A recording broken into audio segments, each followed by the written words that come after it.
Hey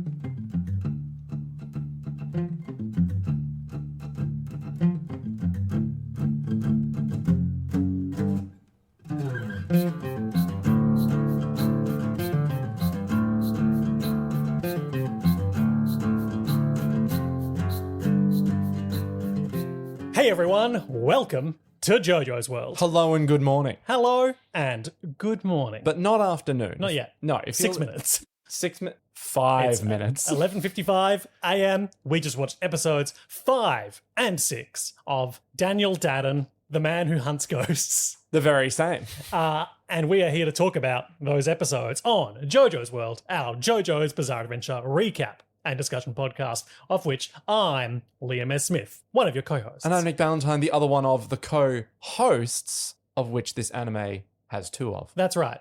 That's us, the co-hosts. 1, 2. But you know who else is a co-host? A spiritual co-host, if you will, in the sense that they don't contribute to the discussion on the show at all. But At all. are about to be the subject of it. Yeah, they're about to be, I want to say, ridiculed, but also romanticized. But in a nice way. Yeah, You like... know, we're going to antagonize, but and friendly joshing, the kind of yeah. which that you can only do with true friends, that you can never really cross the line with. Yeah, that we A, have never met, and B, don't really know that well. Will never met. Yeah, we'll never met them. And Let's go Mets. We've never met our latest Patreon, who goes by the name of Lola. Lola. Lola. Lola. Not low as in like low hanging fruit, like say someone's testicles, but more. Come on, man. That's look. If you get into Dandadan and you're expecting anything higher than like a dick and ball joke, I'm afraid I got bad news for you. Well, as my partner sent me while we were watching this week's episode, a screen grab of a Google. What are those FAQ sections? Like the quick answer thing? Yeah. Is Dandadan about balls? Comments section. Read and find out? No, it's a ballsack manga. It's exclusively about ballsacks. That's why it's so popular. Everyone's really big on ballsacks nowadays. Lola, I don't know if you're big on ball sacks, but I'm glad you're The here. important thing is Lola is giving us an amount of money per month, and that means we are permanently grateful, and we're recording it for posterity here and now on JoJo's World, the podcast about ball sacks. Lola, thank you. Lola. You beautiful, I'm not going to say beautiful ball sack, but rather a beautiful appreciator of an anime that mainly centers around some ball sacks. Nick, I've got some matters I want to discuss with you. Pre-cap. Matters? Hit me with, go on. What do you have? What matters matter to you, sir? The wonderful thing about being the editor of JoJo's World, the producer and editor of JoJo's World, Same. and also creative director. Same. Yes, go on. Is that I have plenty of time while I'm editing the podcast to think about the things we discussed last episode and find little traps to set you in. You're doing the thing where you have a conversation with someone and they make a really good point. And then That's you right, go I'm away. escalator with you. And then in the shower, you're just like... The jerk store called, they're running out of anime podcasts. Exactly. So, Nick, Yes. we'll go from least to most provocative. On January 26, 2023, you said...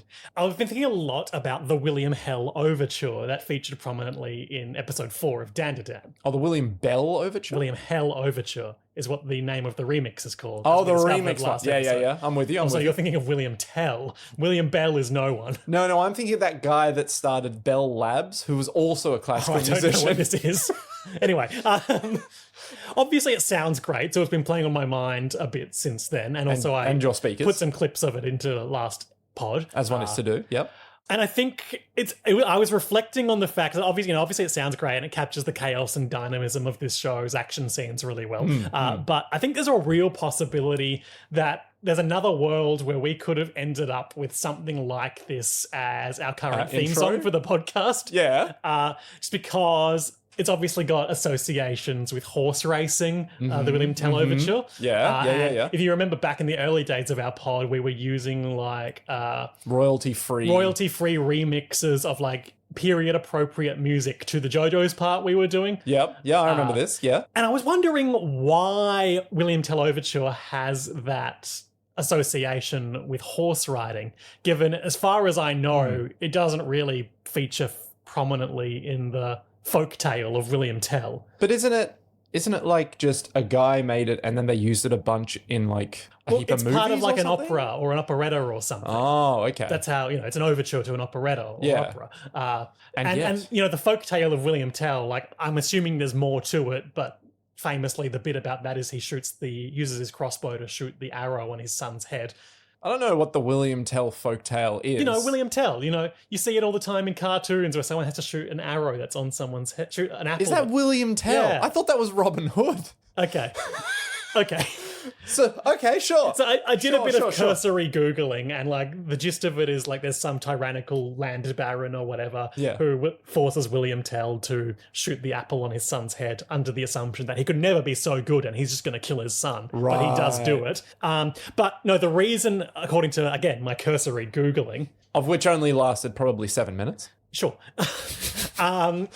That it's associated with horse racing in sort of contemporary understanding of it. Mm-hmm. So apparently sections of it were used as the theme song and titles for the Lone Ranger TV show. And the visuals would depict the Lone Ranger and his mighty steed. Maybe stereotyped Native American friend Tonto riding their horses as the music played. Tonto, of course, played by Johnny Depp in the, I want to say, 2010-ish movie adaptation of The Lone Ranger. What? The less said about that, the better. Okay, all right.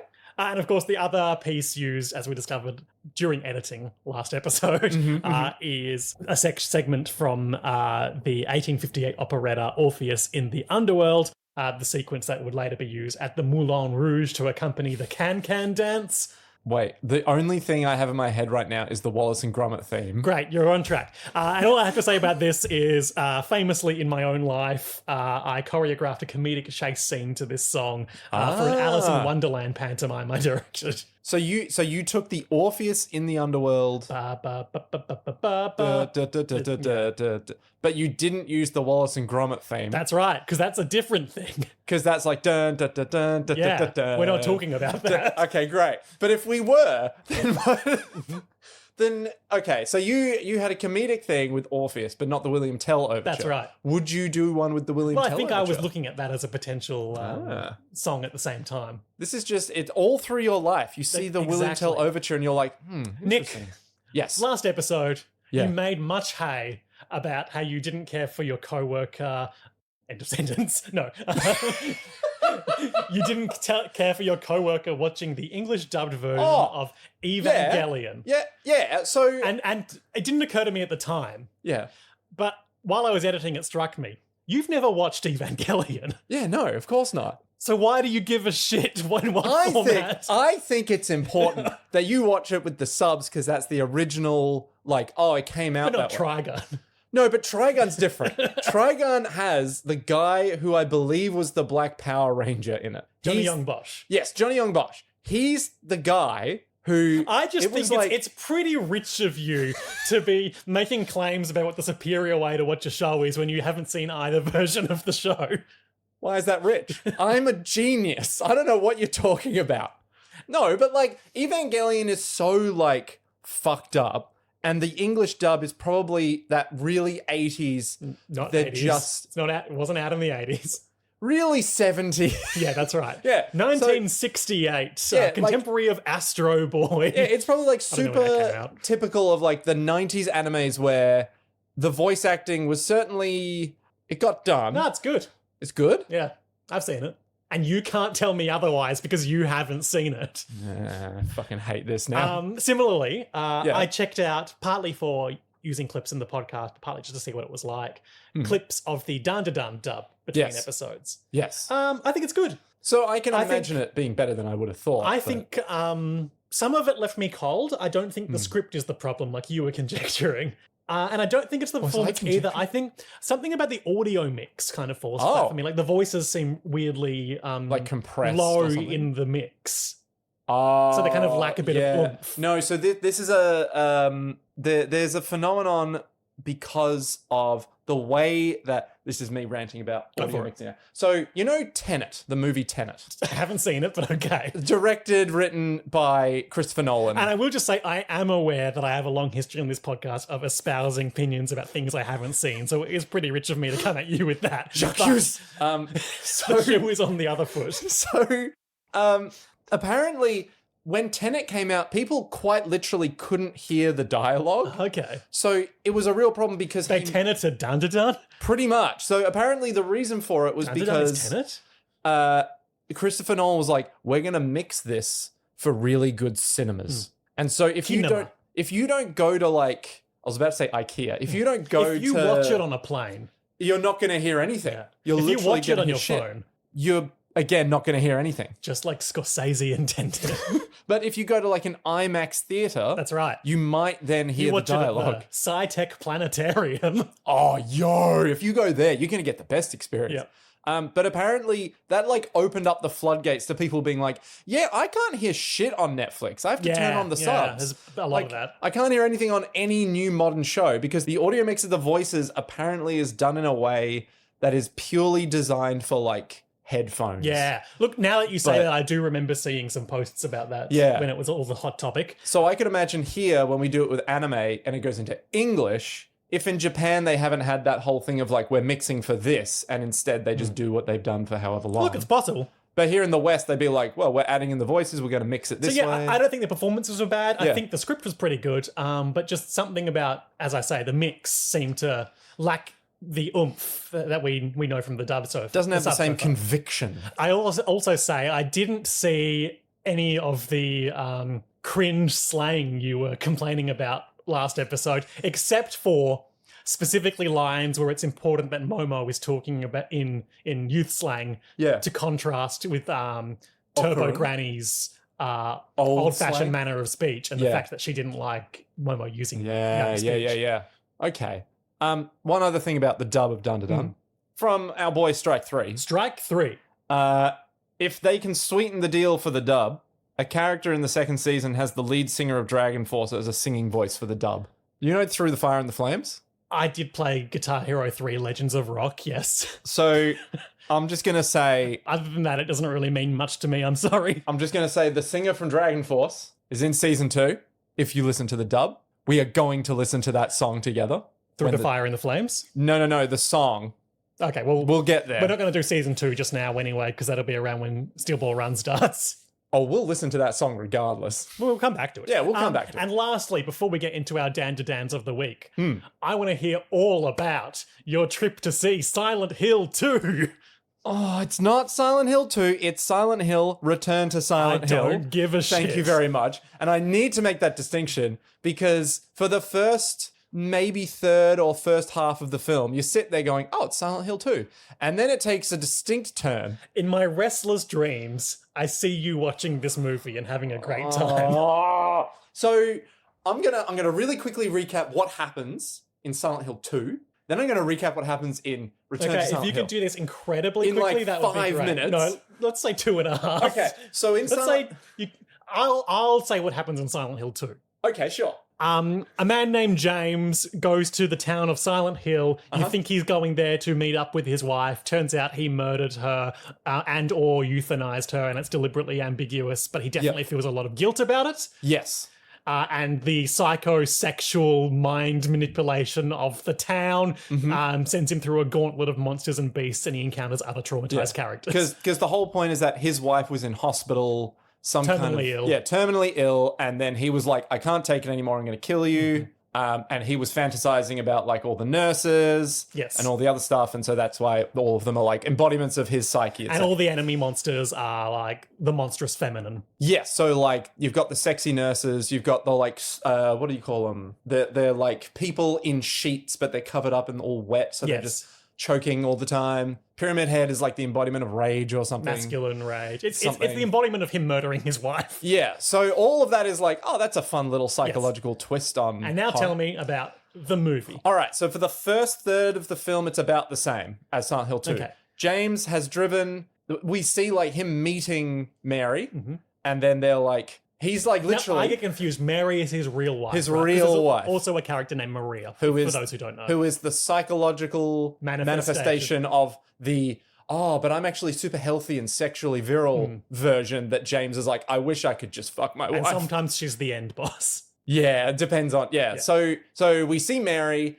Turns out, no, James didn't just know Mary because she lived in Silent Hill and moved away and they lived their own life. No, both of them lived in Silent Hill.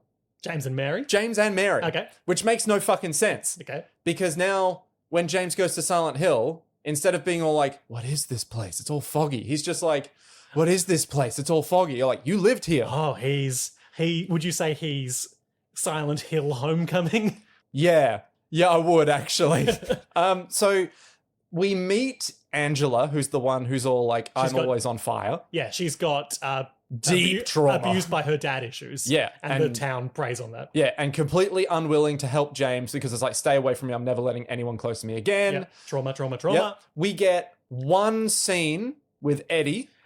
He's like a murderer. That's about it for him. Yeah. So his scene is literally the first scene in Silent Hill 2 where he's like at a toilet or something. And it's like, are you okay? He's like, no, I'm not fucking okay. And then he runs away. And we never see him for the rest of the film. That's pretty good. And I was like, what the fuck? We see Maria twice or three times in the whole film. And every single time she's like, I'm Maria. And you're like, yes. Are you going to explain what Maria's deal? It's like, nah.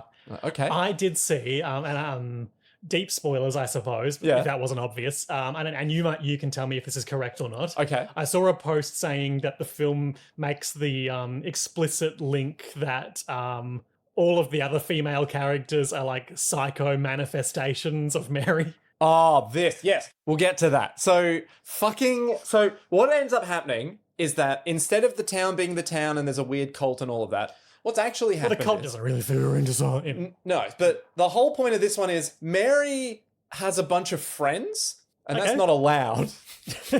So Mary's friends are all in a cult, and James sees that she's in the cult, and she's like drinking blood and all that, and we're like, okay, why is Mary in the cult? And so James is like, I don't want to be with you anymore. Mary then gets really sick, and then James is like, I should have been there for you. And we're like, no, because she was drinking blood. She's straight drinking blood. That's why you can't square the circle between what happened in Silent Hill 1 and Silent Hill 2. It's not good for anyone. No. And so then about halfway through the film, he wakes up in a psych ward, and it turns out he's crazy. He's crazy, right? And the psychologist is like, James, you're crazy. You gotta let this go. And he's all like, I gotta go back to Silent Hill.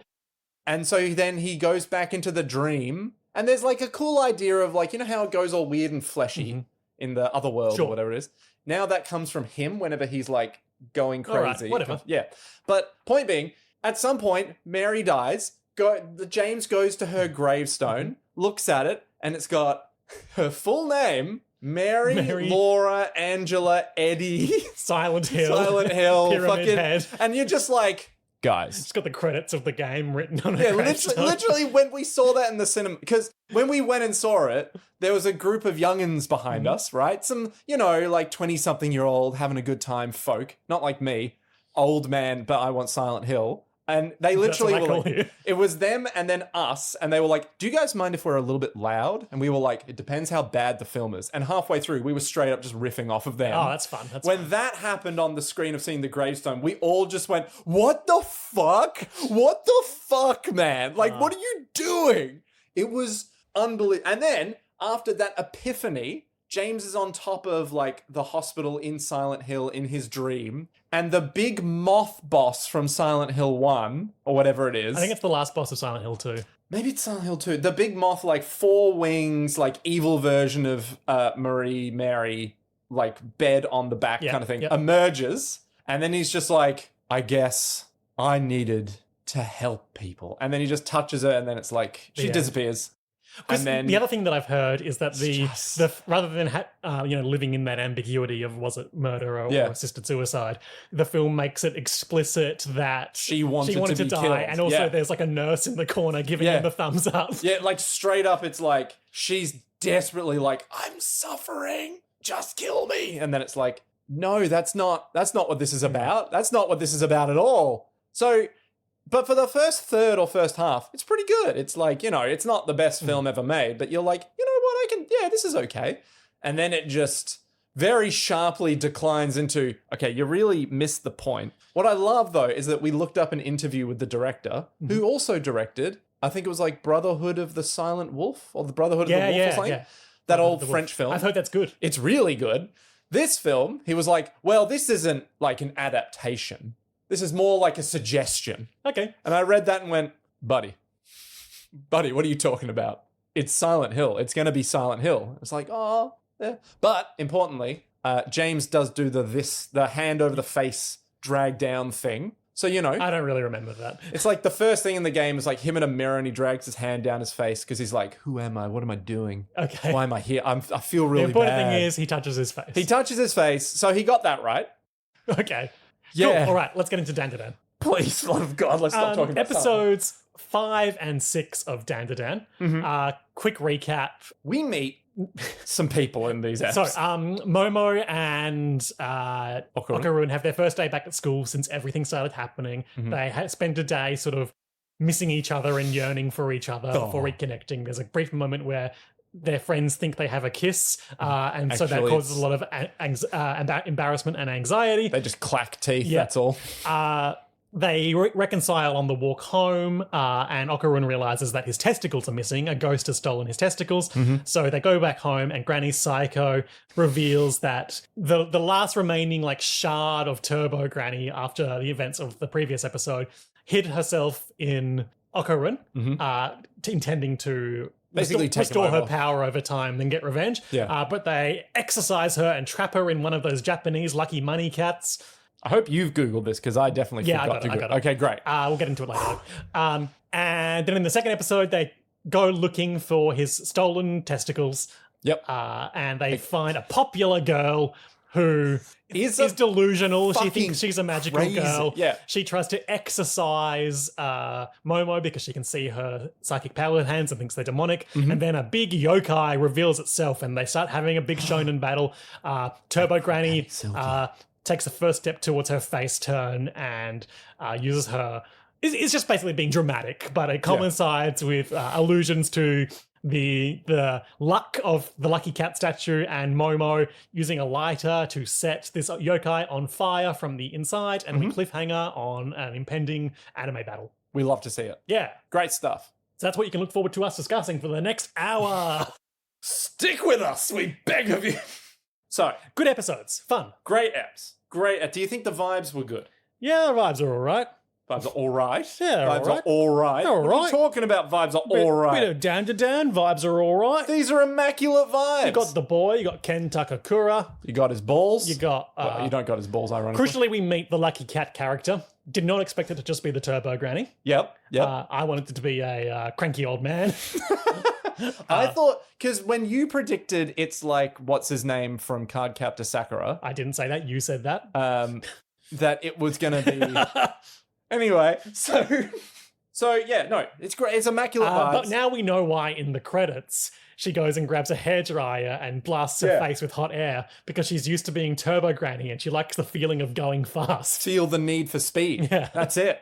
Also, we get a lot more sentimental stuff in this episode, which is very fun. So, look, the first, half of the first episode, we can probably move through at a relatively decent clip because it's a lot of lingering glances between Okarun and Momo as they Breakfast Club style...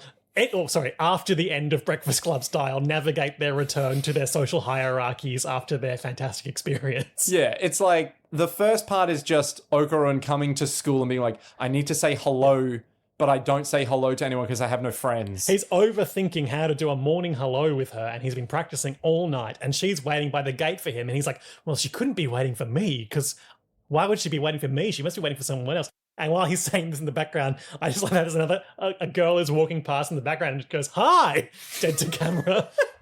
So good. So he keeps walking, but then she shoulder checks him and they walk into school together. Oh. And she's into the occult now. Well, he's into aliens. This is character development. She spends all the walk up to their classrooms yammering on about ghosts. And he can't say shit because he's shy. They both believe in each other's beliefs. That's right. They believe in each other. They're supportive for one another. That's right. They're perfect for each other. Well, they might be perfect for each other. Yep. Return to normality.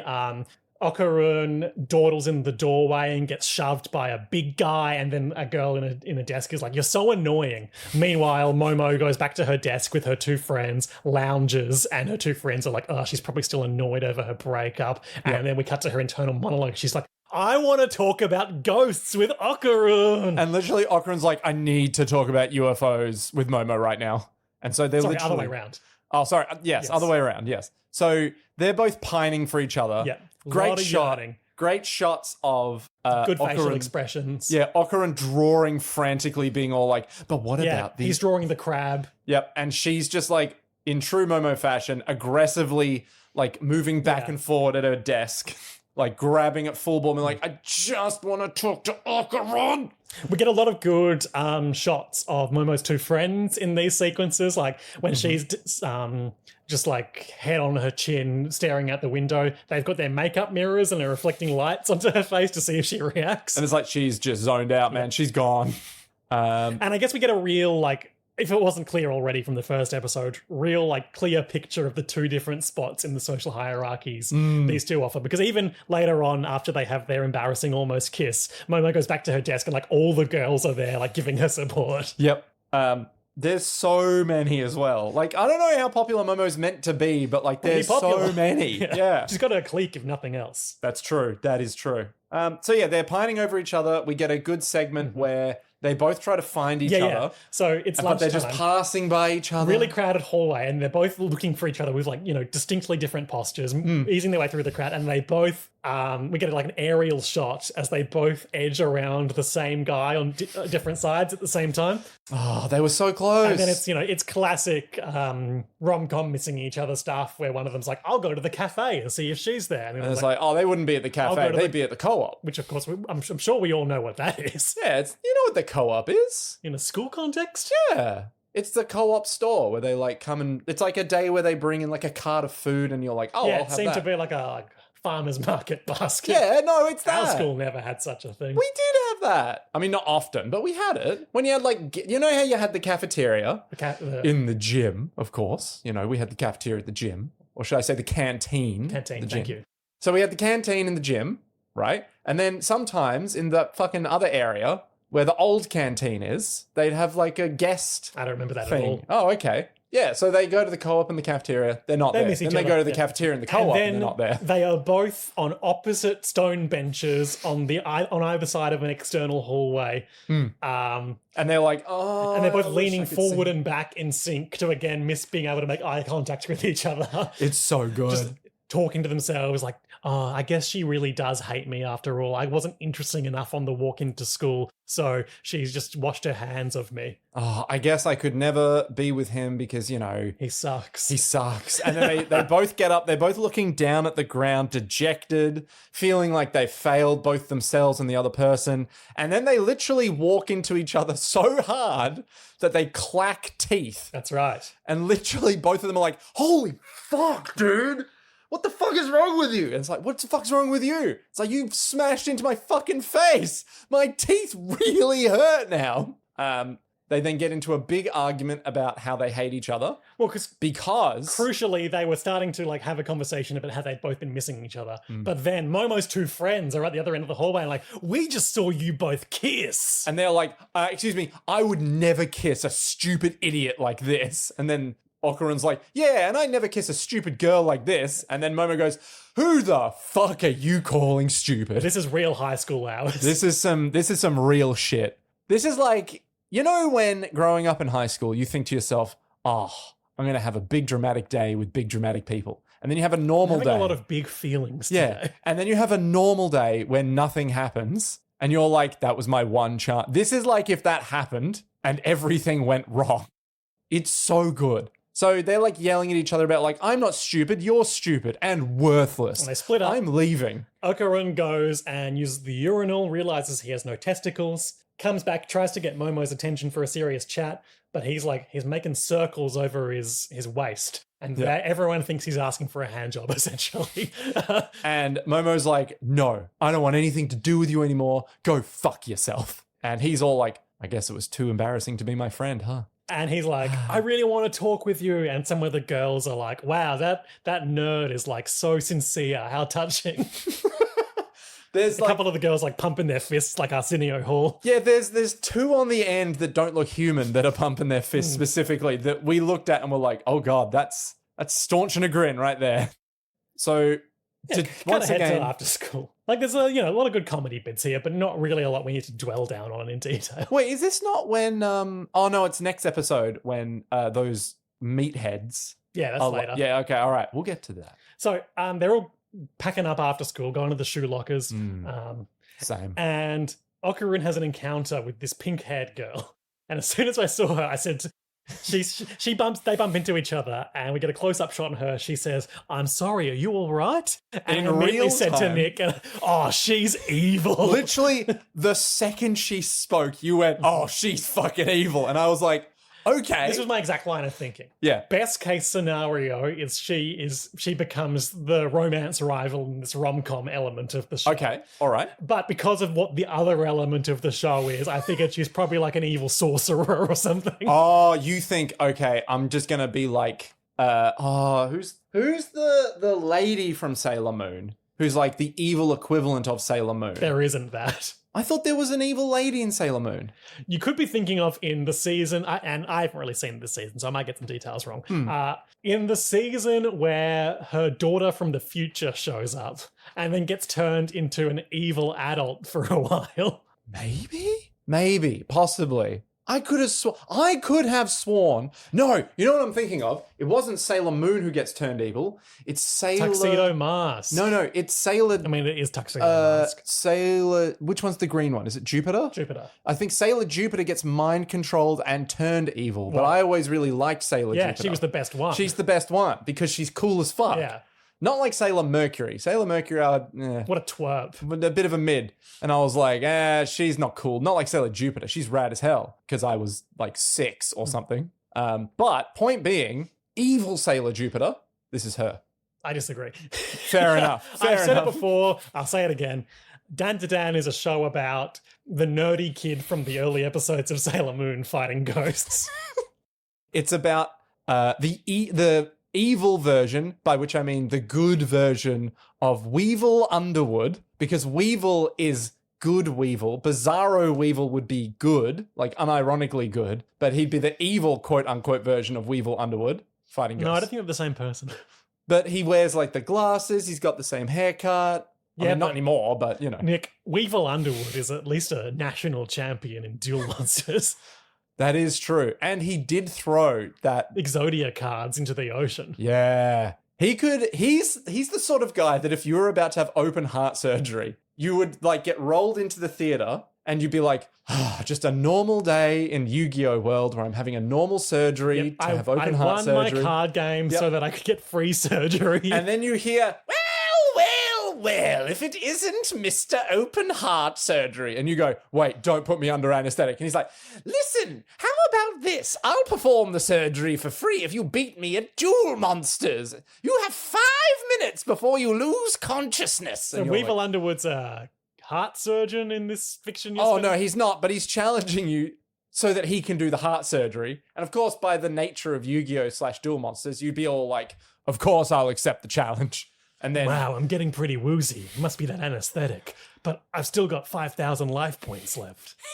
You forget that my bugs have made the anesthetic. And then, obviously, et cetera. You defeat him and he's like, what? And then the real doctor walks in and goes, what the fuck is going on? What a good name for an absolute twerp, though. Weevil Underwood. Yeah. He's not even evil, he's Weevil, which is the name of a real insect? So there's this pink-haired girl. Okay, all right. We get her name next episode. It's like Ira or something. Yeah, Ira. A-I-R-A. Yeah. And basically, she spends this sequence like demurely flirting with Okarun, basically just because it makes her feel good. Yeah, so She's a bit of a narcissist. Yeah, her whole deal, as we find out, is that she is so deluded in the belief that because she's beautiful and pretty, that she is like above everyone else. It's her duty to make people feel good by seeing her, right? Yeah. It's like merely by being in her presence, they're having a good day. And she walks off and talks with her friends and is like, man, did you see me flirting with that scumbag nerd over there? What a dork. But it's so good of me to do that. Yeah. And as they're walking past Momo, and she hears all that. Momo has been watching the flirtations and then hearing the walking past. Yeah. And Momo being Momo, best character, goes over to We get a little Okarun. like close-up shot of her like twisting her two fingers together, and a huge wash basin falls off the rack of shoe lockers onto Ira's head, comedic style. That's a big thing in Japanese comedy. Wash basins falling on you is my understanding. Yeah. Don't know why, but not the only allusion to a classic Japanese comedy prop this episode. I guess it's the same thing as like in a Western show where someone's pranking, they're putting a bucket of water above a propped open doorway. Or you have like a rickety ladder or a house with a window in it that falls on you. Yeah, and then you get stuck under the one central support. And then you can't sell the house. Because it's the house that you bought for your daughter. Listen. And this is the one central load-bearing support that holds it all up. Don't get help, okay? Just the house needs to stay. For those who maybe aren't long-term listeners, this is our favourite Junji Ito short story where that happens. That's the whole thing. What's it called? It's central support or central post or something like that. It's like the tragedy of the principal pillar or the principal post, I think. The principal post, yeah. It's the greatest thing I've ever read so in my good. life. And I think it really does... You know how Junji Ito is a really political writer? Go on. I think this really does, like...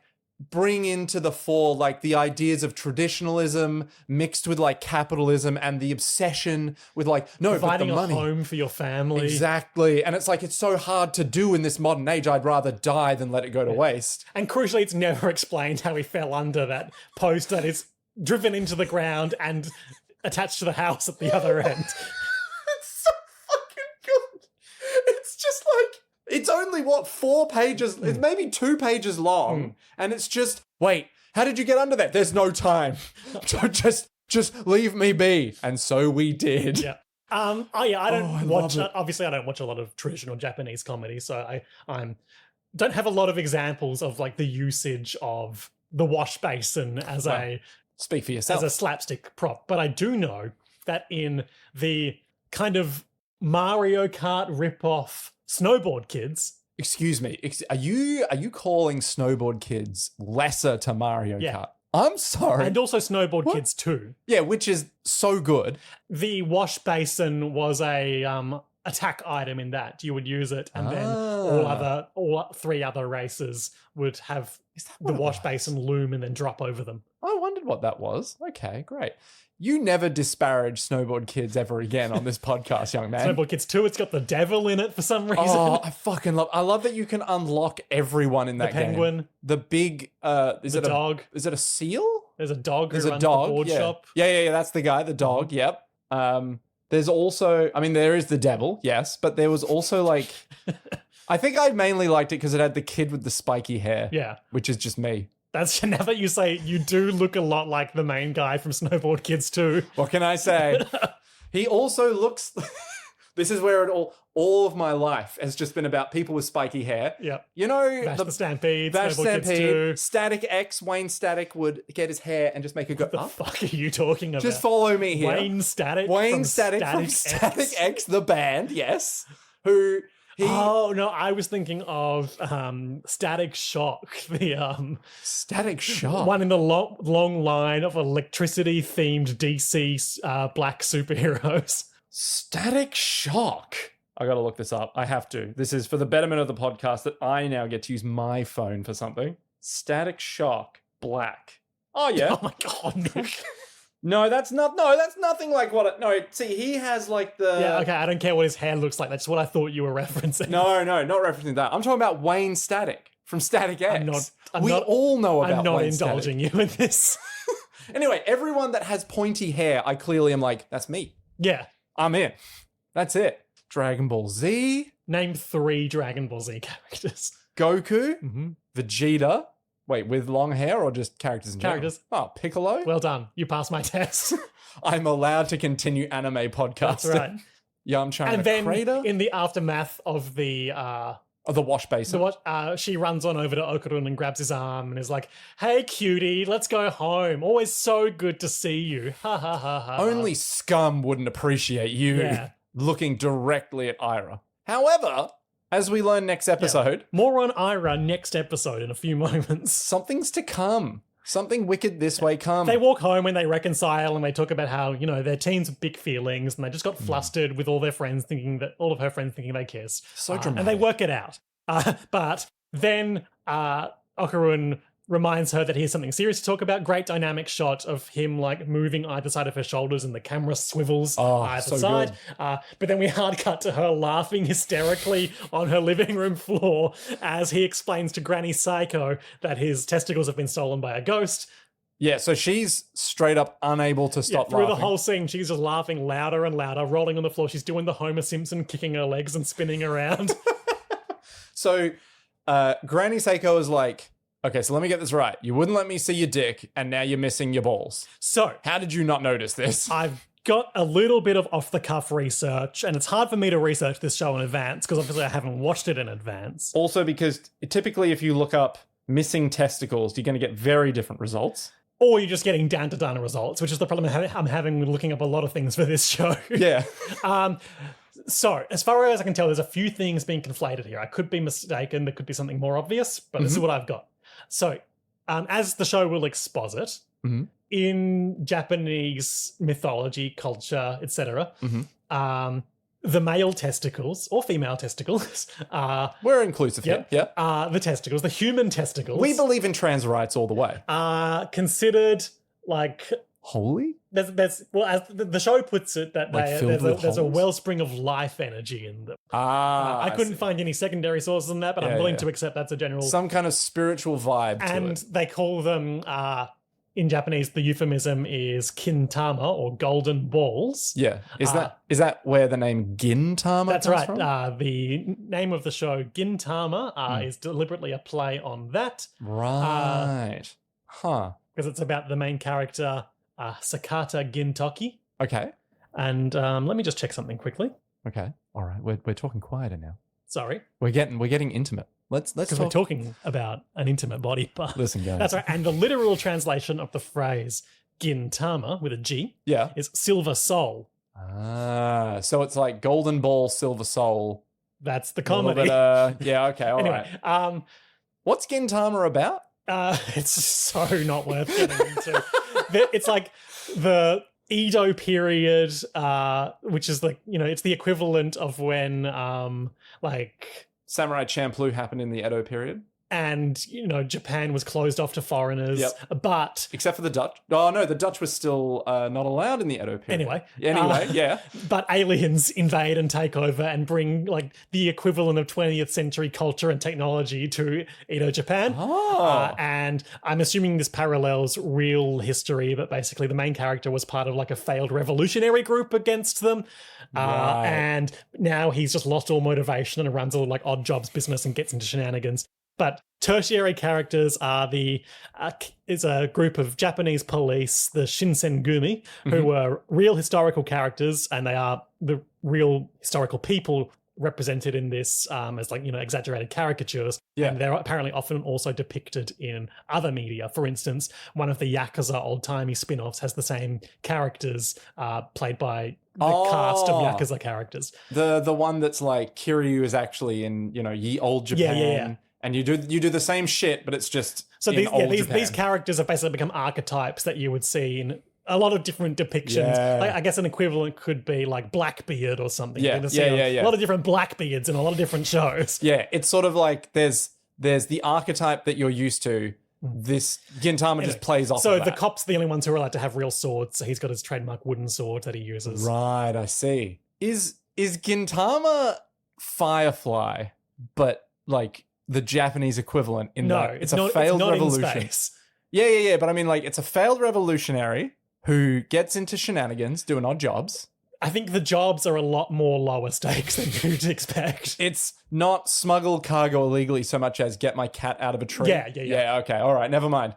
But then, like, I can't remember how much. I haven't watched this show in like 16 years, 17 years. Yeah. But I feel like I watched like 100 episodes or so, and that was all just like gag of the week stuff. But then apparently it takes a pivot in its latter half and becomes like a really serious action show.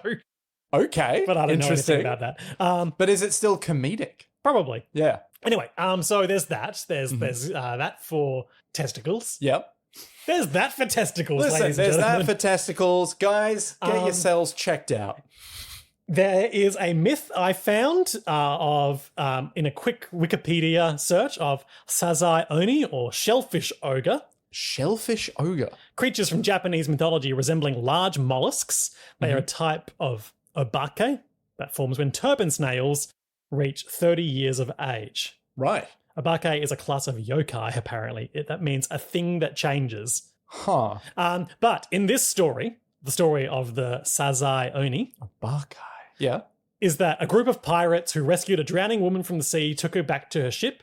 They vied for her attention, but soon found that she was willing to have sex with all of them, then cut their testicles off afterwards. Oh. The men, obviously upset, threw her into the ocean, where she revealed her true form and bartered with the captain for their testicles back. Sazai Oni ended up leaving with a large amount of pirate gold. Testicles are sometimes called kintama, or golden balls in Japanese. The punchline goes that gold was bought with gold. Oh.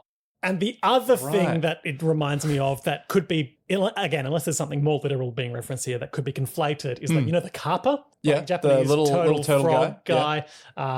They will steal your soul, which is represented as a kind of orb they extract from your anus. But my balls don't live in my anus. Well, no, but it's an orb. Mm. And an orb is a kind of ball. Orbs is balls? Orbs is balls, man. We You can know? agree. We can all agree. If I'm pondering my orbs, you know what's going on. So that's the closest I've got to what all this is. Yeah. The key thing is that Okarun is currently missing his testicles. Yeah. And they are, as we will see later, golden balls. Or at least there's multiple. We've only seen one big golden ball so far. Well, we know he has 2 balls. Yeah, but I wasn't sure if they all got conflated into the same ball. No, or no, not. no. He's definitely got 2 testicles. The important thing is you've got to find all 7 of them to get your wish. Okarun is, as we say in the I was about to say in the hardcore sex community, something of a dragon, you know? I don't know what that means. Neither do I, but I'm rolling with it for Let's the keep purposes of moving, keep Dragon moving. Ball. So they make fun of him for a bit, but then they decide to do a ritual to try and Granny has a hunch. And she gets a big Japanese paper fan, which is often used again in Japanese slapstick comedy. Yeah, you recognize it from Super Smash Brothers.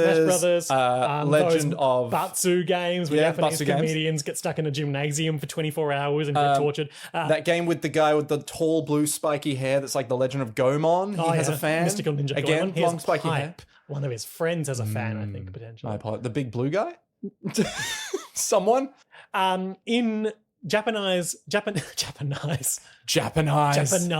Wow. Japanives out. Oh, I don't like that. I don't like that at all.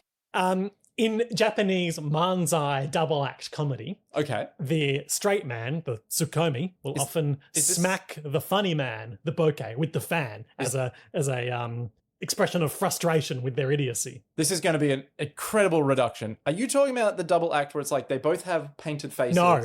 Long. No, you're big thinking of pants. traditional Japanese theater. Cool. I'm thinking of What comedy. are you talking about? Comedy. What is that? What are we doing here?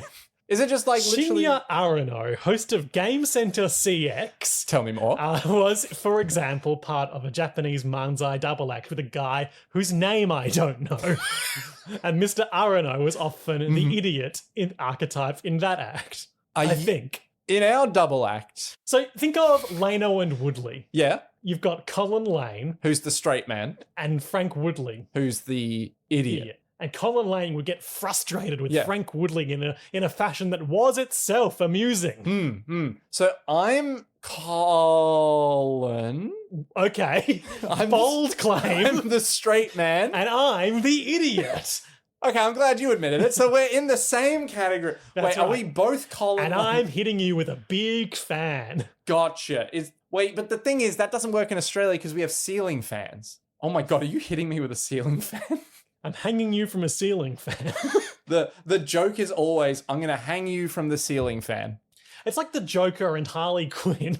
Oh no. One of those classic Japanese comedy acts. One of those really healthy and comfortable relationships to be like in. Abbott and Costello, I think, and those other ones. Not Fry and Laurie. Leonard and Nimoy.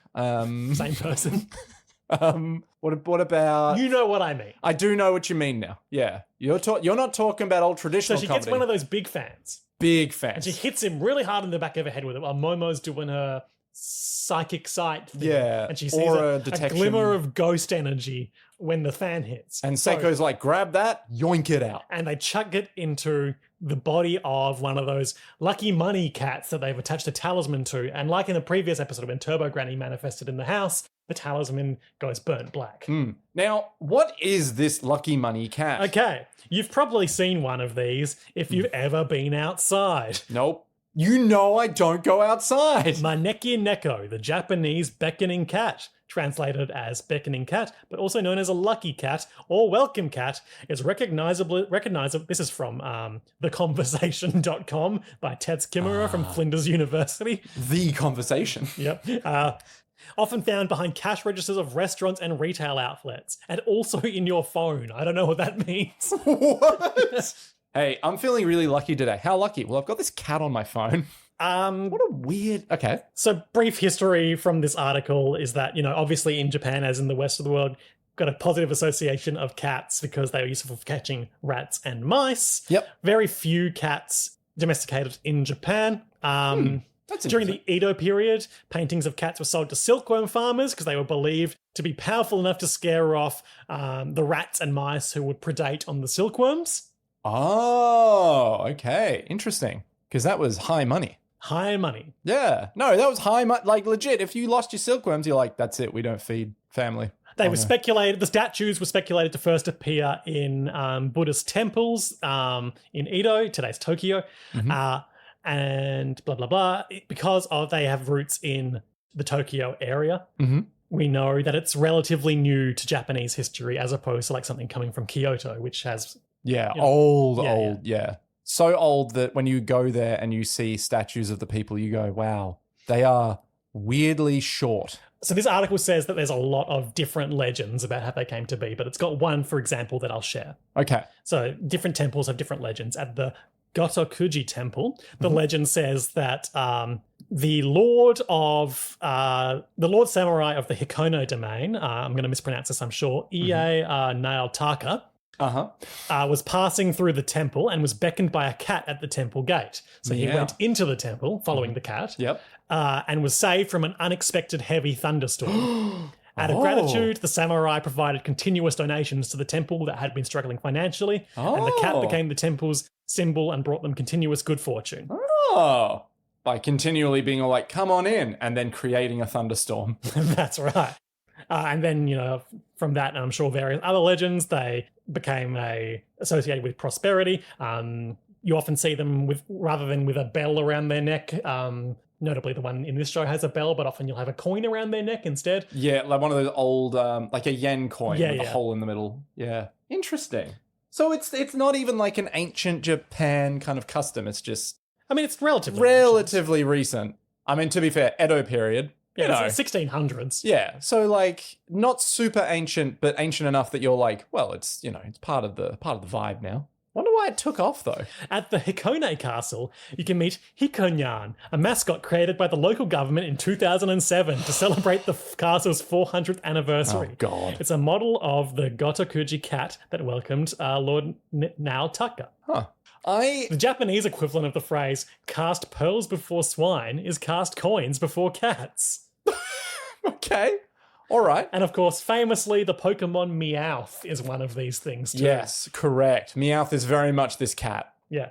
So they get one of these cats and they Huck Granny's grab soul. the energy, which turns out to be the remnants of the spirit of Turbo Granny, into it. It becomes animate. It runs around the house. They chase it. And Momo uses her psychic amazing power, etc. She uses the Force, her spirit vision, to grab her hands around its neck and pin it down in like what looks like a storage cupboard or something. Yep. And they go in there and they all yell at each other and basically they figure out a few things. Turbo Granny was hiding in Okarun looking to restore her power after the big events with the crab almost destroyed her, but not quite. She was there the whole time. Now she's stuck in the cat, but because she was trying so hard to remain hidden in Okarun's body, they only yanked out her mind and not her ghost powers, which are still in his body and manifest when he gets really angry. And so in this scene, he gets pretty angry and his hair goes white and those red lines appear on his face. He gets really bummed out again. His collar gets like kind of burnt away in a way that looks cool and sexy. Yeah, that's my Okarun. Yeah. So he's got. We've reached the point of the show where he's got stable ghost powers essentially. Yeah, he's evolved thanks to Momo's assistance. Yeah. So Turbo Granny's like, look, I was just gonna wait until I was more powerful and then kill you all. But I tell you what, I can help you with this whole missing testicles. You can't kill me now because otherwise his testicles will never come back because I dropped them during our fight. And they're like, well, where are they? It's like, no fucking clue. But they speculate that maybe because they're full of all this positive life energy in the lore of the show, yokai or ghosts that want to come back to life believe that if they gather a lot of objects with lots of life energy, they might be able to do that. So that makes them a target to set up lots of future ghost battles. Yep. So they basically go off and try to find his balls in the park. Yeah, at the start of the next episode is them in the park at night all searching. They can't find anything. And it's like, God fucking damn it, why don't you help? And Turbo Granny's like, fuck you. Yeah, so she's become a sassy little mascot character, like the guy who gets stuck in a stuffed animal in Bleach. Yes, exactly the same, Yeah. some might say. It happens in so many anime. So many anime. There's a bad guy that becomes a friend, and he's the only one who gets turned into a friend in a stuffed animal. That's right. Why? Because then you can sell the stuffed animal as your own. She's still kind of like, she doesn't go like full cute personality or anything. She's still like a cantankerous old lady, but it's just she's in this little She's in doll a tiny body. little body now. Yeah. I think the only other thing before that, I think there's like a bit of a moment where Turbo Granny's like, hey, listen, I can help you, but first you got to kill these two bitches to Okarun. And Okarun's like, That's right. Yeah, I'm not doing that's that. what makes him get angry and manifest his ghost powers. Yeah. She's like, I'll give you your testicles back if you go and get a knife and stab them both. And like his hand, he stands bolt upright and his hands like twist in an unnatural way. His body shakes for a second, then he manifests ghost powers in it. But he's still got his own mind. Yeah. And then they're like, oh, wait, you can just use Turbo Granny's powers now. Oh, that's convenient. And then it happens again the next day because he's going into his classroom. Yeah. And some lads come on over. Some big old boys. Like, hey, you know Momo Ayase, right? I guess so. Well, she's pretty hot, huh? What? And I heard she'll sleep with anyone. Did she sleep with you? Well, immediately as this is happening, Okarun, as soon as they say, hey, she's pretty cute. That's and right. he's like, And he cute. realizes, oh no, I'm friends with a hot girl. And then we all freak out because we were all that age. I was never that young. Sure. He gets angry at these rumors, these salacious rumors that she's being slut-shamed. Yep. Which we get angry at because it's like, yo, let her live her best life. And What are you doing? he hogs out to go ghost mode, grabs this guy by the throat, Who's spreading these rumors, chokes him out, realizes what he's doing, and then turns back and is all like, so sorry. really like composedly walks over to his desk and grabs his alien magazines, holds them up above his face and immediately starts freaking out. It's like, calm down. Oh my God. It's good gear. Yeah. It looks cool when he's gone all Devilman mode though. Dude, I find this way too relatable. Shut up. Not the From when you were possessed by a ghost. No, not the confronting the guys being like, you've met this this hot lady, right? More the calm down. Oh my God, she might be hot. Just calm down. Okay. Way too relatable. And then he realizes that the Turbo Granny cat is hiding in his bag and has come to school. And then she's all like, what up, big boy? Hey, I haven't been to school in a long time. Looks nice. And Okarun, I believe, quite literally rolls on the ground to get out of the classroom, like on the ground, like straight up, rolls out like a bowling pin outside the classroom, Good then gear. sprints away and is like, what the fuck are you doing in my bag? She's doing like a real Cheshire cat grin, being like, oh, it's too much pressure for you having that power. You almost killed that guy. You should give it back to me. I'll give it back, I promise. And he's all like, no, fuck off. What are you doing? Stop this. I'm not going to fall for your little ploy. So apparently Granny Seiko was like, you can't harm anyone. So just Go do whatever the hell you do want. whatever you want. And I assume she's done that because she just wants to stay at home and watch the idiot Shogun. But We can all agree. Yeah. So Turbo Granny's just here now at school. I feel like we need a name for this character. What, Turbo Granny? Yeah. Yeah, Turbo Granny. It's still Turbo Granny. It's the same character. Just because Turbo Granny doesn't have... I know. Yeah. I feel like they should just give her a name at some point. We did give her a name. Turbo Granny. She's barely turbo at all anymore. Well, that's the joke, isn't it? Needs a hair dryer to feel the speed anymore. Yeah, that does sound fun. After this, you're just going to be like, using a hair dryer to feel speed. What a ridiculous. I mean, it does. Yeah. It does blow the wind out, though, doesn't it? Yeah. Hot wind in my face, cruising down the highway. I mean, I could be a happy dog. It's been so long since I felt joy. All right, Like cool. a dog outside a window. Calm down. You know what? No, when you're in the car and the dog's out the Mr. window. It's all like, BDSM. what do you mean? No, like a dog out the window of Save it for Locktober. Fair. Long story short, Psycho's friends let her know they heard that Okarun stood up to these guys who were spreading malicious rumors about her. Psycho's friends? Sorry, Momo's friends. Momo's friends, yes. And then we have our window into the life of our resident narcissist, the new character, Ira, who is walking all through the school, smiling at the boys, being like, I'm so pretty, and it makes them feel good to know that I'm feeling good. You know, you walk down the hallway and it's not about doing it for you. It's about doing it for me. And also, someone embarrassed me yesterday, so I spread rumors that they were a slut. But it doesn't seem to be catching on. But the most important thing is that I'm making everyone feel good. I'm doing my part. And by my part, I mean I feel great. But also, I am suspicious of that Momo Ayase because I can see the big spirit energy fingers coming out of their back, and being the fool that I am, have mistaken them for demonic wings. So we get a big flashback moment of when the wash bin fell on her head and she fell to the ground. And she looked up and there was Momo with Okarun, and behind her was the hand that she used the energy to hands that we've come to know and recognize as her powers. And at first you're like, that's weird that she can do that. But however, then we realize that she thinks she's got a special destiny because on the night of the big Turbo Granny exorcism crab battle, train crab battle, yep, she was by the train line. And when everything was going down, a big golden ball fell out of the sky into her hand. Well. It's And the same spot that they were searching before as well, if you noticed. Yeah. Which is quite fun. So she holds it up in front of, like, between the camera and her eye, and it glints appealingly. And she thinks, basically, she's Sailor Moon now. Yeah, it's a sign from God. She uses the phrase pretty girl, or I think it's like Bishojo or something like that. Okay. I mean, after all, I am a pretty girl because I'm assuming this is what it's alluding to.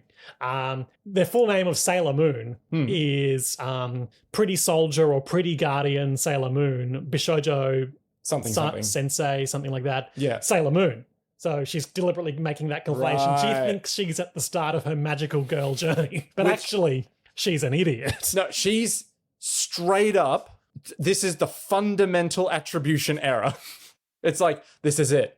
It's me. It's I'm my the destiny. protagonist. I'm the protagonist. She's got and the main best. character energy, and it's gonna get her killed. It really is. So she is like walking down a hallway and is like, all right, my friends, did you get the stuff I need? Did you get me a book of holy blessings and banishment prayers and a crucifix? And they're like, yeah. And every time someone looks close up at this crucifix episode, they say, is this real? It smells oily. And that's important for later. Yeah.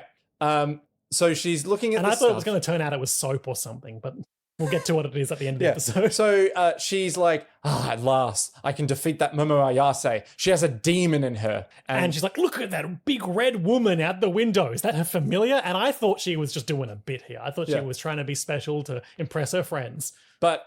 or I thought she was going to be like the Turbo Granny was out on the pitch or something, and she could see her true form over the cat. Yeah, when I first watched it, I thought, oh, she can see Turbo Granny. But no, it's like... She can see the villain of this episode's arc. But it's just an empty tennis court outside, and the other two friends are like, there's no one there. And Ira, at this point, is freaking out. She's like, it's her familiar. And she's crouched down on like the wall of the corridor. Being down behind the window. Don't let it see you. Yeah, she's like, stay low. We'll be okay. Clutching her assault rifle.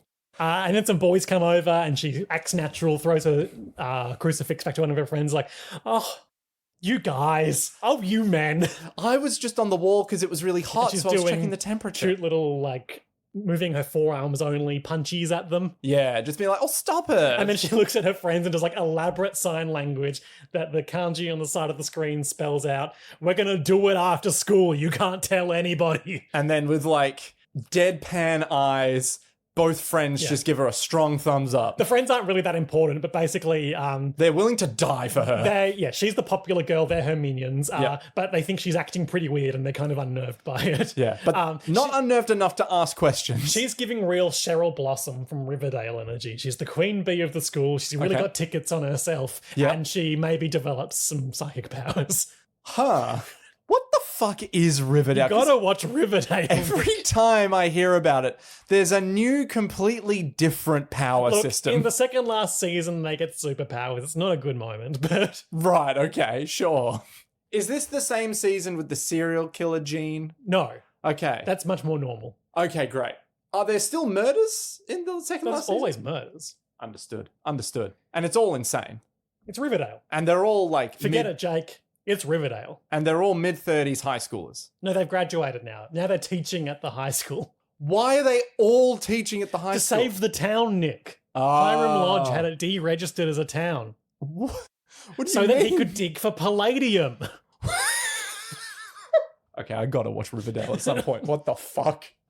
Yes, so Ira looks out the window one more time and sees the red woman. No. Yeah.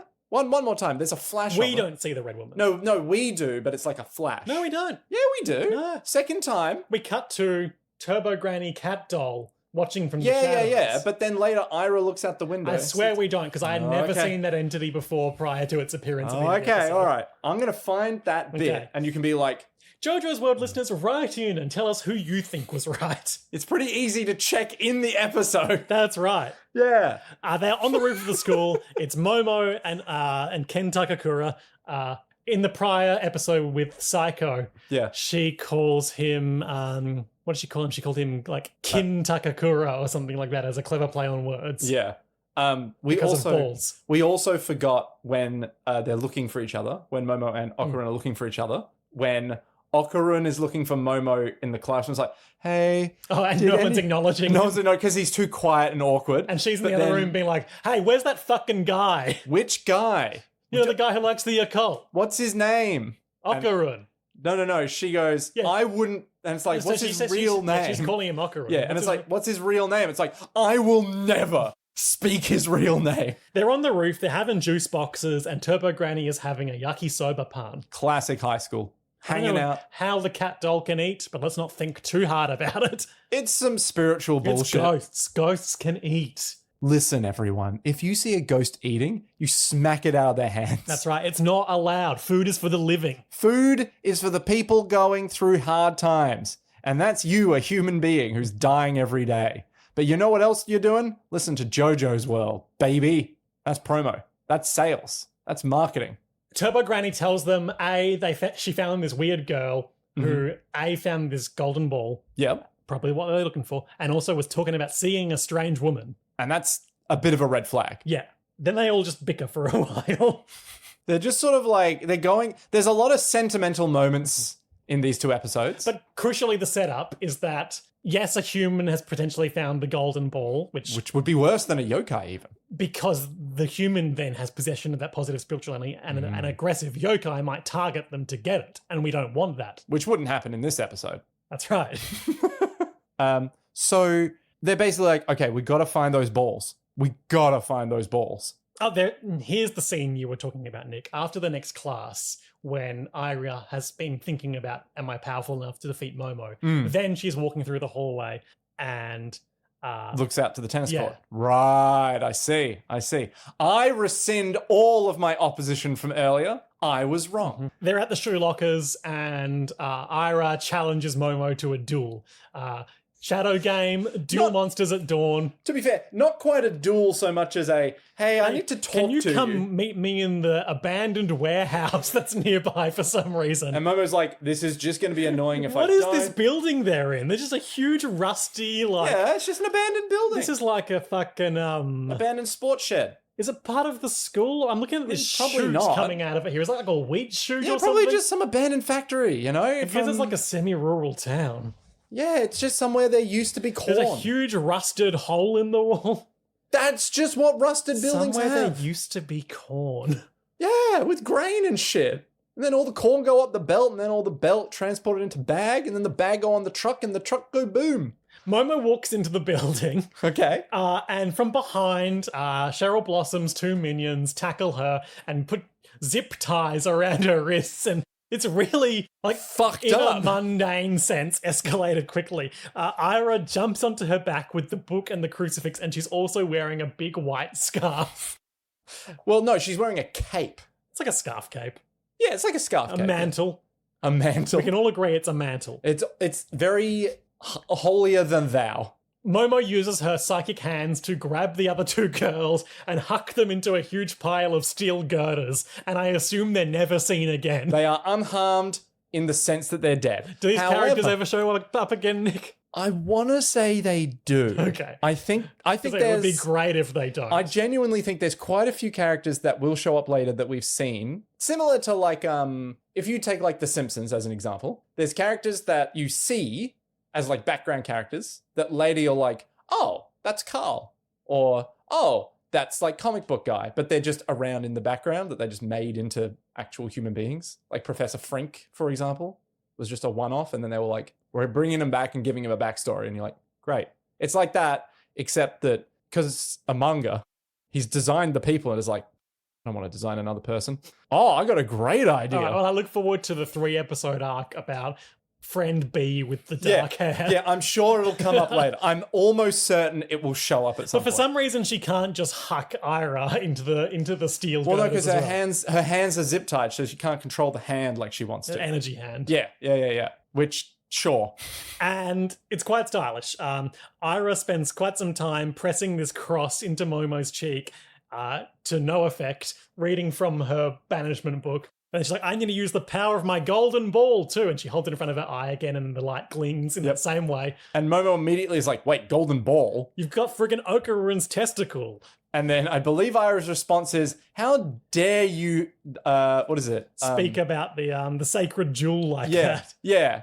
And it's like, it's a family jewel, not a sacred jewel. Stop it. But then Okarun runs into the room with Turbo Granny in hot pursuit, and they're like, hey, no, that's not the yokai we've been looking for. And then Giant red clad lady. yeah, and like this huge 8-foot tall ghost woman swoops into the scene abruptly, bathing the scene in pink light as she arrives, because that's the way The yokai that's zone the way emerges. this show works stylistically. Yeah. When someone's in control, the room is their color. Yeah. So her color is like pink red. Mm-hmm. She is like this enormous ballet kind of dancer with like incredibly muscular tone. Hollow form. black pits for eyes and like intricate lineage on her face, not dissimilar to the lineage on the true forms of the aliens in the first episode. Grotesque smile that goes long too far. teeth, like when Okarun goes ghost mode.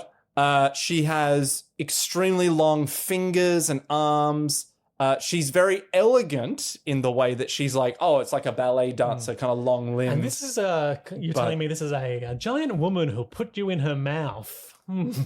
Well, she'll just swallow. Yeah. No chew. Some people are into that. Some people are into vor. How many people? Not me. I mean, not me either. So that's none no- so yeah. far. But some people, four people are into vor because they really want to score. Oh, we got something here.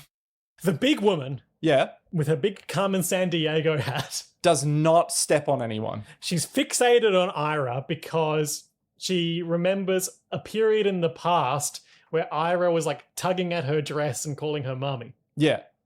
We get like a very, very, very brief glimpse of this lady with the hollow eyes from her perspective, hearing Ira go, mummy, Yeah. or something like that. And so in the present, she's grabbing Ira in like her giant hands, It's saying, call me mummy. like a again. little doll, Yeah. and is like, call me mummy again. I beg of you. Okarun goes ghost mode and does some karate to her, but he quickly gets devoured. Yeah. And I think Ira also at this point just gets devoured. I think, there's a bit more staring in her eyes and begging me to call me mummy, and maybe she cries a bit. Yeah, and Ira's like, "You're a demon. You're one of Momo's demons." She's like, "Momo, are you not working with her? Then perhaps we can join forces." And then she gets eaten. Yep. So basically, two of the, people in this scenario have been eaten. And then Momo's like, "All right, you big fuck, time to die." But the big red lady is like, "This is all your fault, Momo. You turned her into a delinquent. This is all your fault. I couldn't mother her correctly. You know what I'm going to do? Big hair." Turbo Granny gets out the phone she stole from one of Momo's friends. Oh, yeah. It's like fake leopard print phone. Wait, that's Muko's phone. Dun, dun, dun. You pilfered it to do internet searches? Oh, yeah, and she does what we do here on JoJo's World and Googles the yokai. Yeah, which I'm not doing right now. She dubs it Acrobatic Silky. Yep. Which, as far as I can tell, is an original creation of this show, but is loosely based on a couple of urban legends. Yes, you are quite right. So Acrobatic Silky is based on, I think it's like Acrobatic Sakuraka? Acrobatic Sara is what this Fandom Wire article says. And I've only learnt about this creature an hour ago, so forgive my slapdash research. But basically... there was basically some single mother driven into extreme debt-driven work to support her daughter. After debt collectors assaulted her and kidnapped her child, she fell into despair, dancing on a rooftop before leaping to her death. And so I think it's something like she walks up and down... The urban legend tale says that... In this telling of it, a group of friends come across her dancing in a park, on a train, or some other deserted area. Yeah. She does an impressive acrobatic act, such as climbing trees or performing handstands. Yeah. And anyone who witnesses this will be cursed, bringing misfortune or death. I think there was something like it happens from Hiroshima to some other prefecture. I don't know. And anytime in that area, you're like, watch out for the acrobatic lady. The other one that I found is, this is a very contemporary Japanese urban legend, if true. Yeah. Because it's on the creepypastafiles.fandom.com. Oh my God. And I'm sure I'm going to butcher this pronunciation again. Hachishaku-sama, often known as 8 feet tall, is an urban legend inspired by Japan. That's what it says. A type of Japanese spirit, yokai, that appears as an absurdly tall female spectre that frequently claims to have a deep masculine or feminine voice. And a penchant for preying on young children between the ages of 9 and 11. Urban legend has been around since 2008, allegedly first shared by sources on the Japanese message board 2chan, but also appearing on the website Scary Stories for Kids, which I have open in another tab here. Wait, did you have it open before the podcast even started? I did. Back in 2008. And as you can see, if I point my phone at you, I've had this phone since 2008. If this website will stop being a piece of shit. I'm sorry, Liam. We live in not... It's very similar design in terms of a tall woman with a broad-brimmed hat and long black hair. It's like Ring Lady, but she's out for a walk. Yeah. She's in her sundress. Oh, did I ever tell you? And basically there's a scary story for kids here about this big tall lady. She can dance, jumping off a building, etc., etc. No dancing in this, just being tall and kidnapping children. One of my friends works at university, as it were, as like an admin lady, right? So they had a Halloween sort of costume, not competition, but just like, come in a good costume and we'll have a good time. They came, because they're quite tall, they came as the Ring Lady. And so, scary. And so my friend was like, this is the funniest thing I've ever seen, because you've done such a good job of becoming the Ring Lady. Like the hair, the height, the dress, everything's on point. But you are just bringing in your purple lunchbox, just walking on campus being like, another day for work. So there's like an amazing video that they took of just the Ring Lady walking into the office with a purple lunchbox. And every time I see the Ring Lady, I just go, gotta go back to the old grind, back in the VHS. I love that Beetle Moses comic about a guy who has the Ring Lady come out of his TV and he challenges her to like Tekken or whatever and wins. And she's like, get back in the TV. Amazing. Yeah, look, while you were saying that, I was skimming this ghost story for kids, and like it's, you know, you're getting a child's being haunted by this really tall woman, and his grandparents are like, we're going to do a special thing. You need to stay in the room all night. Here's some food. Here's a bucket for your pee and poo. Yep. You need to stay in there between 8 p.m. and 8 a.m. Don't open it, even if you think you hear us calling for you. And there's a whole thing where he thinks it's daytime and it's the morning, and he opens the door and his grandparents are there, but it's actually 7:30 a.m. and things get spooky. No. Classic ghost story stuff. Classic ghost story. Man, having a real ghost in my life would be terrifying. A real ghost? Like, if they had those powers to be like, oh, you thought that it was this hour? No, it's this hour. And you're like, fuck's sake, so I just don't sleep now. Hate that. That's terrifying. But how could you use a real ghost to your advantage? I'd come into work and say, hey, guys, if I don't get that promotion, I'm going to straight up murk this office. Like, everyone here, ghosts. You don't need a ghost to do that, Nick. Jesus Christ, threatening to kill all your workmates. I'm not going to Fight Club my way to... I mean, maybe I could just... Maybe if I just walk in the office and say, hey, listen, everyone in this office, they're all going to have to deal with me talking about my special interest. Through the use of treats, I would train my ghost to keep my house clean. What's the treat that you use? I'll figure it out. You'll figure out what it likes, and then, you know, if it's like chocolate, I'll leave chocolate around when it moves something into a place I like. You can't give ghosts chocolate. It messes with their digestive system. You can't feed them after midnight. Yeah, you can't give them onion chocolate or like grapes. Yeah, you can't give them grapes. Yeah. Yeah. So you'll have to like find like another fun thing. Maybe a Chubba Chup. Give them a Chubba Chup. That'll work. Because they can suck on it over time. Yeah, but don't let them swallow the plastic because that's ectoplasm, you know? Yeah, ectoplastic. Yeah, ectoplastic. Micro ecto. Micro ecto. Yeah.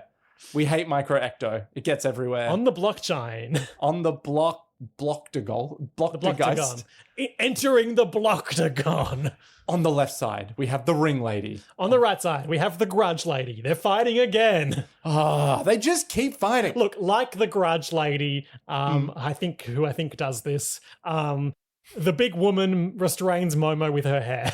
Yeah, so she shoots out her hair and is all like, all right, you're going to say I'm sorry or I'm just going to kill you, is basically it. I'm going to eat you and swallow you. You're going to die. You're going to apologize and you're going to call me mummy. And you're sure this isn't a fetish thing? Look, I'm 60% sure, yeah. So, slams Momo into the walls and is like, my beautiful, elegant hair is perfect. There's no way that it could ever be bad. And then traps Momo, so we only basically see her mouth agape as she's desperately trying to like... She's bound Momo's four limbs, covered her eyes, and around her throat with hair. Yeah. And she's all like... I've said it before many times on JoJo's World, this very podcast. Prehensile hair is one of the creepiest powers. I'll take it though. Yukako... What's her name? Yamagishi, is that right? Sure, I'll believe it. Koichi's fam. Sorry, Koichi's Bruford. Did Bruford have prehensile hair? Yeah. I thought he just had a sword. He grabbed Jonathan Joestar with his prehensile hair. Oh, I'm thinking of, what's his name? Tarkus. Was Tarkus the other big guy? Yeah. Bruford? Yeah. It's been a while since we've watched part one. Oh, we gotta watch it again. It's so good.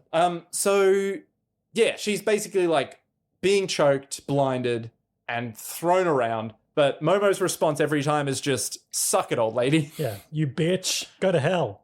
So then she gets swallowed. She eats her. Yeah. But it turns out this was her coup de grace because Turbo Granny is the only one left and she's talking real smack at this big old woman. I wouldn't be scared by an amateur like you. Basically, she has to Google... Earlier, she had to Google... Acrobatic Silky. Yeah, to identify it because, quote, I don't care about rookie nobodies.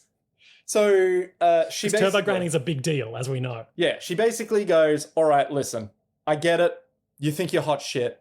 It's a real shame, though, because you swallowed your own hair when you swallowed Momo. I might clip this, but she's going, I'm still willing to forgive you, so return the brats you swallowed. The acrobatic Silky responds, what? Can you not speak to me right now? Because she's like distraught. She's busy. Yeah, she's like, my daughter, my sweet, beautiful daughter. I've had to swallow her. And then I had to swallow these delinquents. Yeah. I'm your elder, but more importantly, right now, I'm a beckoning cat, which has the power to bestow good fortune. And my good fortune is that when you ate Momo just now, you also ate a bit of your hair. And it turns out that cross that smelt of oil all episode is in fact a lighter. And we don't see it, but from within the belly of the beast. Momo lights the hair, the only flammable material in there. And it turns out it's super flammable. Well, yeah. Because the entire ghost just catches fire incredibly quickly. Well, if you set fire to hair, that shit's going up. Mm-hmm. And she's wearing like puffy silken clothing, and that shit is flammable. And we just get close-ups on the smug face of Turbo Granny in the cat body as the fire burns before her. Getting no praise from anyone, and rightly so. Such fortuity becomes inevitability because I'm here, the lucky cat. Fuck, we love Turbo And then she Granny. strikes a tough pose on the lighter, which has been Slid spinning out over. and slid Yep. over to her feet. She like kicks it closed, is like, I planned this all along. And Momo and Okarun. are released. Irie is unconscious for now, but they are bickering like, hey, that's way too reckless. What the hell? You got swallowed first. Anyway, let's fight this ghost now. Yep. End of episode. End of ep.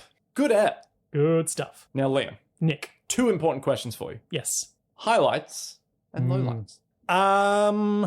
My highlight Go on. is Please expand upon that. I really enjoyed Ira's narcissist I'm the protagonist monologue. Have we all been there before? I haven't. I'm not a narcissist. I'm a dark empath. Do you want to expand on that? Okay, all right. That's just something that was making the rounds on social media a while ago. Jesus Christ. I want to say my highlight is going to be the entire sequence of I just want to hang out with Okarun. I just want to hang out with Momo. Oh, they're not in the cafeteria. That entire sequence is like The shot of them both going around the same guy. That was fucking good. classic. And just like Okarun being too nervous to even get a word in. Momo just being all like, I can't speak his name. I refuse to speak his name. I'm like, these are great callbacks. This is fantastic. Good stuff. Yeah. Low lights. Tricky stuff. I want to say Ira's friends literally cable tying and So fucked up. like to the degree that I'm like, okay, I get that high school was a bit insane, but this seems crazy, right?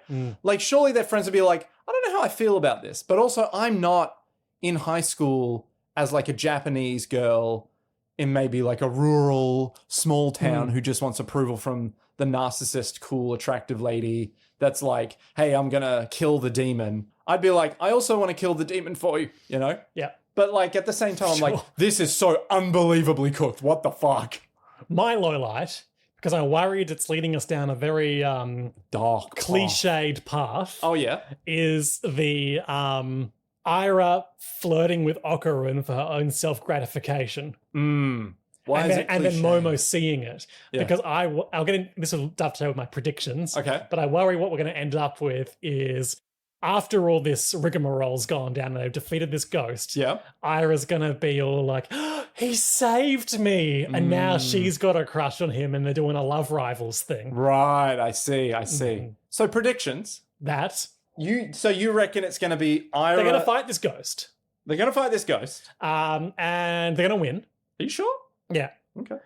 Turbo Granny is going to be giving them advice because that's now her role in the thing. Yep. That kind of makes sense. Yeah. Okarun will be the ultimate victor. He'll strike the finishing blow because he needs a win in that regard. He hasn't had it yet. He hasn't had a win all year. It's always been Momo striking the finishing blow. Yeah. Maybe that's just the way it is.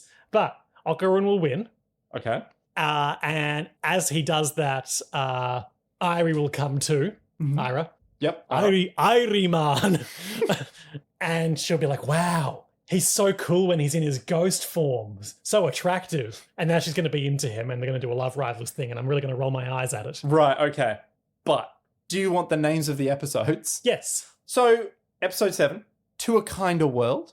Episode 8, I've got this funny feeling. Okay, well, that's that. Okay, so you reckon love triangle? Yep. Okay. But To a Kind of World is we're going to get the backstory of the ghost. Yep. And it's like got deep trauma and Well, of course. it just wants like a genuine human connection. But because it's a warped evil spirit now, it doesn't know how to achieve that. And this is it trying to do that. Okay.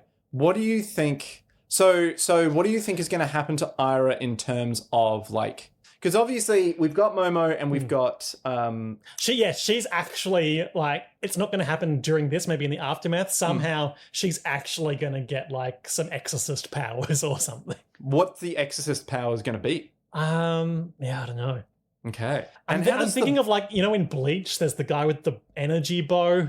the big blue arrows, Yeah. is that Bleach? Yeah, okay. Like, that's like the parallel to the main guy's sword, so it's going to be something like that.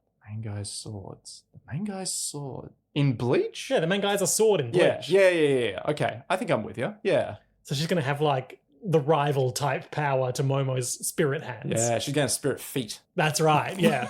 And everyone's going to want to look at them. Oh, Jesus. It all comes back to feet. And she's going to she's going to keep trying to do like magical girl transformations, but that's not what she does.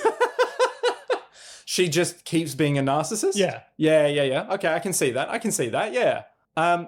Who do you reckon the next enemy is going to be? After this, we're due for an alien, right? Surely. Okay. All right. Sure. It's going to be, those aliens that look just like, Humans. yeah, really tall Nordic people? What? That's a thing. What are you talking We're running about? too long for me to get into Okay, it. all right, sure. So anyway, them's predictions. Them's predictions. And this, Is JoJo's World. patreon.com. Tell a friend that Steel Ball Run is coming, and JoJo's World is the #1 source for all your Steel Ball Run related journalism. If you don't, we'll stop making the show. We Yeah. will never stop making the show. Yeah! Yeah. You can't stop us. We won't stop us. You'll never stop me. We're too powerful. The only thing that can The stop love me- of our patrons and listeners has made us too powerful, but also too dependent. Yeah, Lola. And until then, To to be be continued. continued.